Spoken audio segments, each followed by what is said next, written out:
नाथ जय भागवत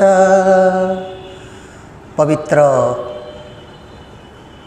सप्तम श्रीक्षेत्र पवित्र कृपाक्षेत्र खंडगिरी श्री जगन्नाथ मंदिर प्रांगण रे जो पवित्र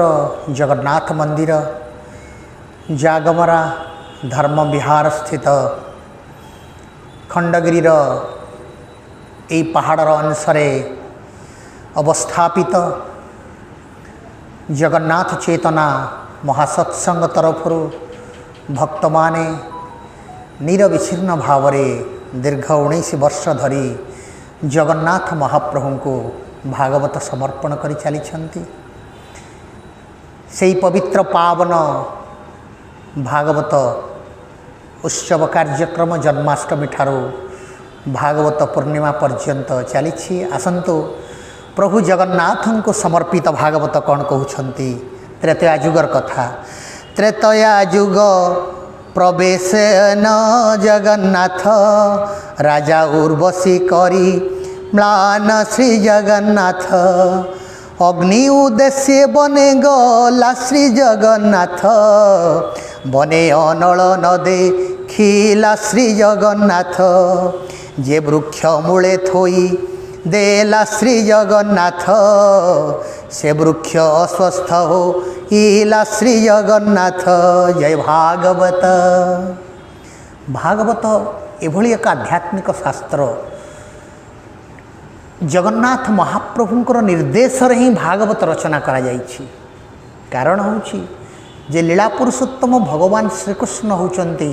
प्रभु जगन्नाथंकर अनन्य भक्त। कारण जगन्नाथ ही 16 कला तहु कलाए नंद बला। जगन्नाथ जदि 16 कलार अधीश्वर ही थांती लीला पुरुषोत्तम भगवान श्रीकृष्ण देव होचंती गोटिए कला। तेणु जुगे जुगे लीला पुरुषोत्तम माने जगन्नाथ महाप्रभुंकर दिव्य निर्देश रे ए धूलीर धरणी को ओह्लई आसी थांती लीला खेला करि थांती एवं विश्व मानव जाति को उद्धार करि थांती। थरे अर्जुन कहिले महाभारत युद्ध भितर लीला पुरुषोत्तम भगवान श्रीकृष्ण को हे पुरुषोत्तम हे सखा हे केशव आपण तो मत कहउछंती सर्वधर्मान परित्यज्यम मामेकम शरणम ब्रज सबु किछि छाड़िकी हे मनीष सबु किछि छाड़िकी मोर शरणापन्न हो। मत निरंतर तुम एक कथा कहूच किंतु हे केशव मु तो अनेक समय देखुची तुम आखि बुझिकी क्या प्रार्थना करुच बेले बेले दुई हाथ टेकी दौच बेले बेले शंखनाद करुच मु अनेक थर देखुची जदि सर्वधर्मान परित्यज्यम मामेकम शरणम ब्रज सबु किछि छाड़िकी तुमको शरणापन्न होगा कहूच तुमको धारण करने को कहूच हे केशव ताहले आपण तो सर्वे सर्वा नुहंती आपण भी क्या प्रार्थना करुचंती आपण भी क्या उद्देश्य हाथ टेकी दौरान आपण भी आखि बुझिकी क्या ध्यान करुचंती सते कि मते लगुच सते कि कहार अनुकंपा लाभ करने को आपण इच्छा करुचंती कहार आदेश निर्देश को आपण अपेक्षा करुचंती। तेणु हे केशव हे सखा मोर कहब कि तुम उपरे आउ किए अछंती। लीला पुरुषोत्तम भगवान श्रीकृष्ण देव हसी देकरी कहले हे अर्जुन ए संसार रे जी शरीर धारण करी जन्म ग्रहण करे लीला करे समस्त जगन्नाथ निर्देश आसी थांती। सचिदानंद नीलाचल बिहारी परम प्रेममय आनंद कंद जगदीश्वर जगन्नाथ महाप्रभु परम ब्रह्म पुरुषोत्तमोत्तम सबु पुरुषोत्तम मान को प्रभु जगन्नाथ ए धूलीर धरणी को प्रेरण करि थांती। ए संसार रे प्रभु जगन्नाथ को छाड़ी किछि भी संभव हुए नहीं। तेणु जगन्नाथ चेतना कहे जेतेबेले मर्यादा पुरुषोत्तम प्रभु श्रीरामचंद्र देव अवतार ग्रहण करथिले त्रेतया जुगरे से मध्य सत्य जुगरे जगन्नाथ को उपासना करुथिले से मध्य विष्णु को उपासना करुथिले। जेतेबेले द्वापर जुगरे लीला पुरुषोत्तम भगवान श्रीकृष्ण देव अवतार ग्रहण कले सेतेबेले से जगन्नाथ को उपासना करुथिले विष्णु को उपासना करुथिले मर्यादा पुरुषोत्तम प्रभु श्रीरामचंद्र देव को मध्य उपासना करुथिले। सनातन धर्म जगन्नाथ चेतना आध्यात्मिक भावधारा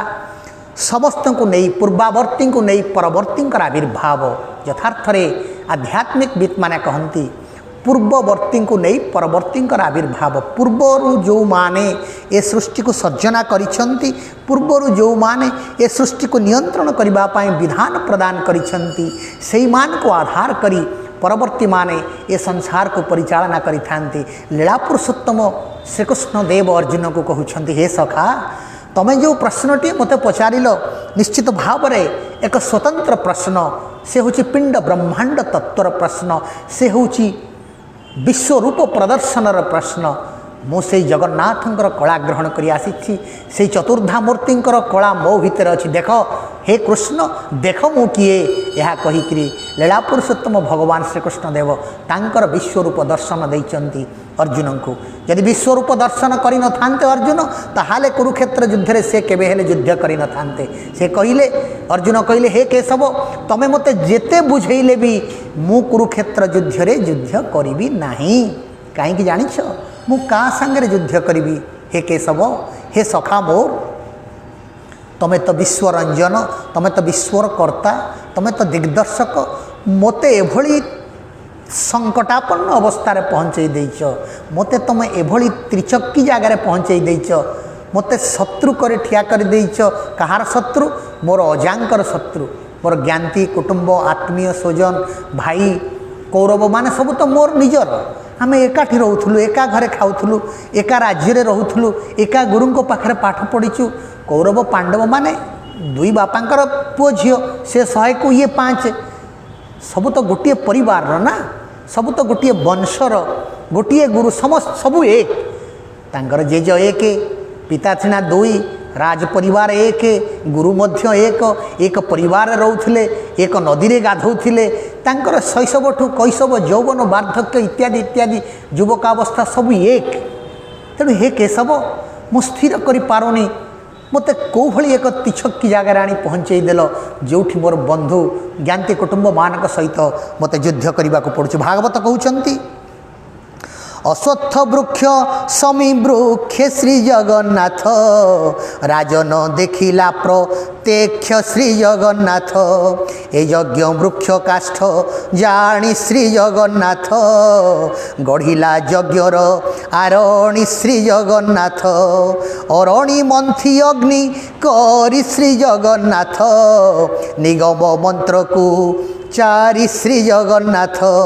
उर्वशी ध्यान करी मने श्री जगन्नाथ आहुति देला हुता सने श्री जगन्नाथ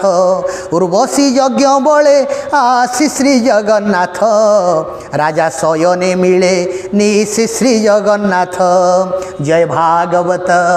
जय जगन्नाथ। हे विश्ववासी आमे समस्ते आसंतु सनातन धर्मर जो दिग्दर्शन रही आमे एकाकार होकरी जगन्नाथंकर निकटरे आमे समस्ते एकत्रित हेबा जगन्नाथ महाप्रभुंकर पतित पावन तले आमे निजको समर्पण करदबा। जगन्नाथ महाप्रभु चतुर्धामूर्ति बलियार भुज उत्तोलन करी तांकर बाहुरे सुदर्शन को धारण करी रत्न सिंहासन रे विराजमान करिसंती। प्रभु कहउछंती रे मनीष एभली कौन सी विपत्ति तोते आसब ना जहाँ मो सुदर्शन रे प्रतिहत न करी। तेणु कथा हला